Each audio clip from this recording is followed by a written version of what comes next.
Hey friends, it's Sunny B, future FMP, and I'm back with another podcast episode.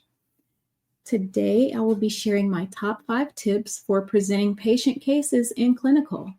As a student nurse practitioner, it's one of the most important skills you'll develop, whether that's in rounds or one-on-one with your preceptor. Your presentation can provide a foundation for your preceptor to tailor their teaching, and it also boosts your confidence in becoming a provider the more you do it. And with that said, here are my top 5 tips for making a great impression. And by the way, listen all the way to the end because I'm going to share the patient presentation I did for my most recent vice call with my preceptor. And if you're wondering what a vice call is, I explained it in a previous video if you'd like to check that out. So tip number 1, use a structured format like a SOAP note. One of the things I struggled with during the beginning of my clinical rotations was presenting patient cases clearly and effectively. In my first rotation, the preceptor I worked with was a family nurse practitioner in an urgent care setting, and they also offered primary care. And because I'm an FNP student, I had to get special approval for that first class to be able to see primary care patients in that office. But needless to say, the preceptor didn't straight out ask for a formal patient presentation. She stated that her goal was to help me get comfortable seeing patients from a provider standpoint rather than a nursing standpoint. And so I went in head first, seeing patients independently to complete the HPI and physical assessment, and I reported my findings to her. And she developed the assessment and plan and so forth. While that was a great learning experience, it didn't fully prepare me for upcoming classes where I would be expected to present a patient case to the preceptor in a more structured manner. I realized very quickly that our class assignments and the iHuman modules are the best tools to prepare for this very topic. I'm making this video because in my current course, the NR 603, I had a light bulb moment, and I no longer view those iHuman modules as just another task or busy work, but as a method to hone my skills in presenting patient cases. And the preceptor I work with now is an MD. She's a pediatrician, and she communicates with me like a medical student, and I'm grateful for that. The first time we discussed a patient in clinic, she asked me, "So what's the problem?" And I looked at her probably like a deer in the headlights because I was like, "What do you mean, what's the problem?" And I learned that medical students are trained to work from a problem list. And essentially, NP students are doing the same thing. It's your differential diagnoses that you are building and narrowing based on your assessment findings. So after a few times of just rambling off random information about the patient, she said to me, "You have all this great information. You've done a great assessment. Now you just need to organize your thoughts in a SOAP note." And that's when the light bulb moment happened. And I was like, oh, duh, that's what we've been doing this whole time. And so basically, I read the information just like I wrote it, because in class, we're taught to old cart, like your onset, your duration, location, and all that. Well, starting with the chief complaint, right? And so that's what I did. And the more I've done that, I've gotten better with it. But for pediatric patients who are coming in for a well child visit, there's nothing to fix, right? There's no complaint or problem, but I get it now. And again, that first tip is to organize your case using a clear format like a SOAP note, like your subjective, objective, assessment, and plan. And so you start with the chief complaint, like I said, and then you just walk through your key findings. And that shows that you're thinking like a provider. Tip number 2, be concise but thorough. You want to stick with the relevant details. Highlight the abnormal findings and red flags or anything that's changed since the patient's last visit.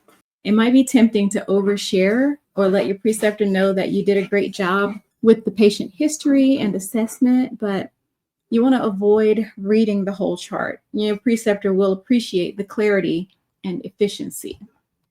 Tip number 3, know the patient.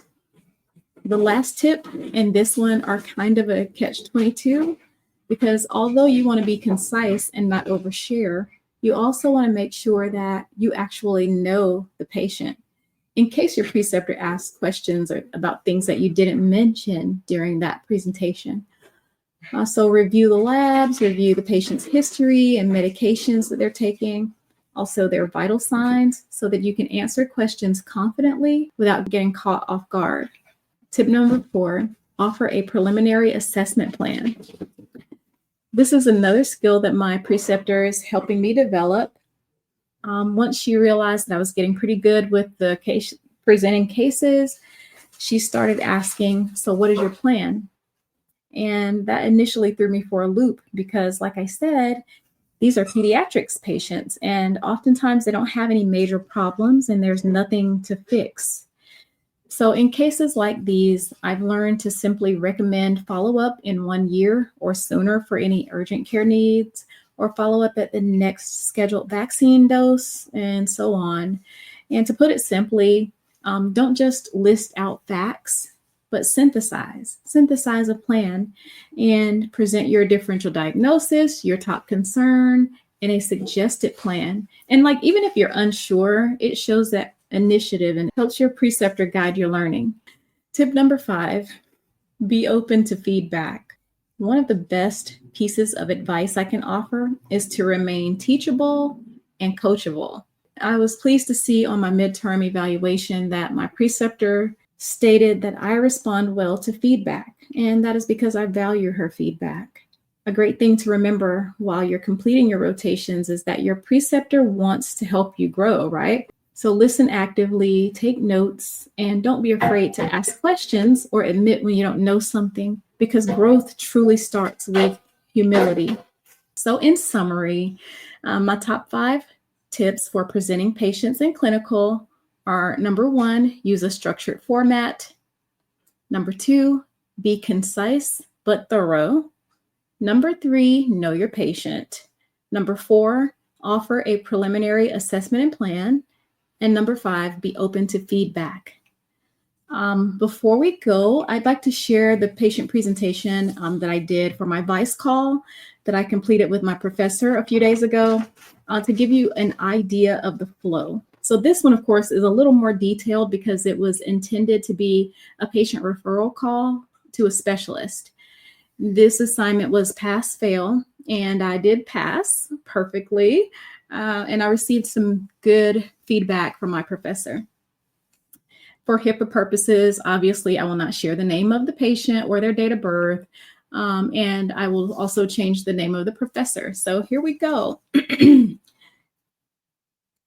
Good afternoon, Dr. Professor. I'm calling to present a patient for an endocrinology referral for evaluation of possible endocrine-related disorder that may be contributory to clinically significant weight gain.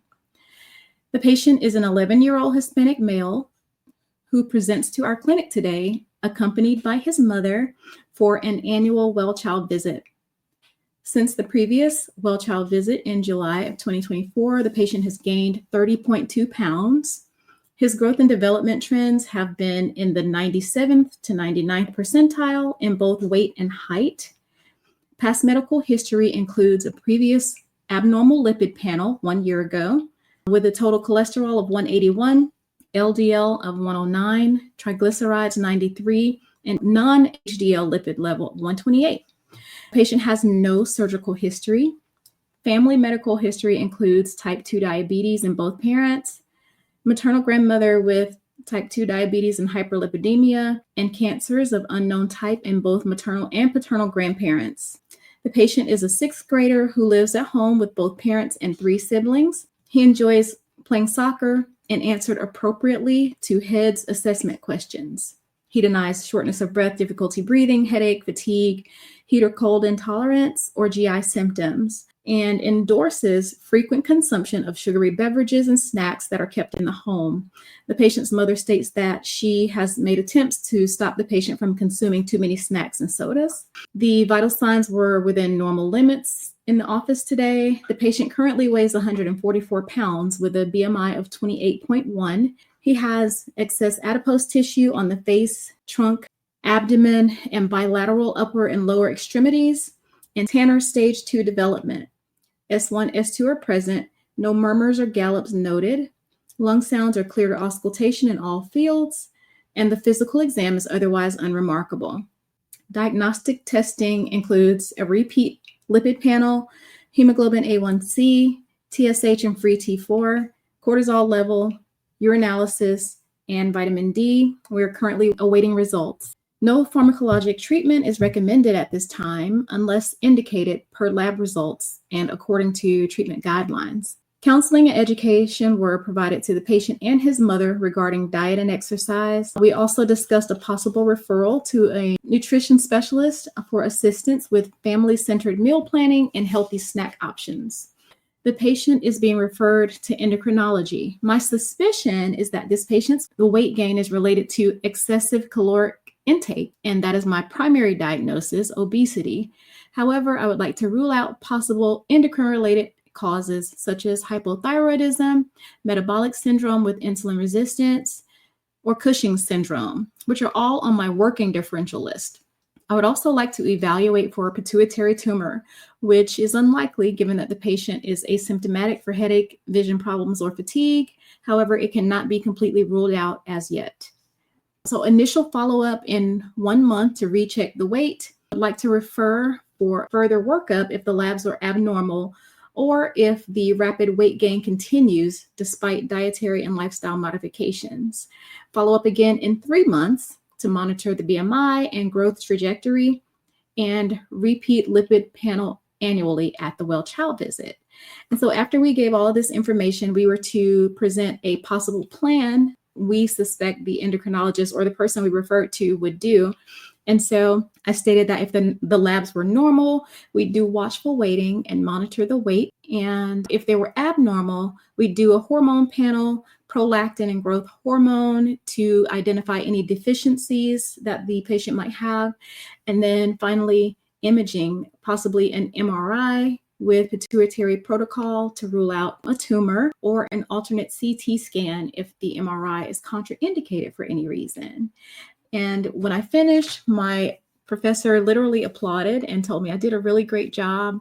And that was a wrap on the call. So we did talk some more just about clinical in general and how things are going. So it was really a cool experience, and I'm glad I had a chance to do that. And the more you do this, it really does get easier. So the anxieties that I had in the beginning are not there anymore. So in closing, with preparation and practice, your case presentation will become one of your strongest clinical tools, like I just said. And so you basically just stay focused, stay curious and ask questions. You got this. And thank you so much for listening. I will chat with you in the next one. Take care.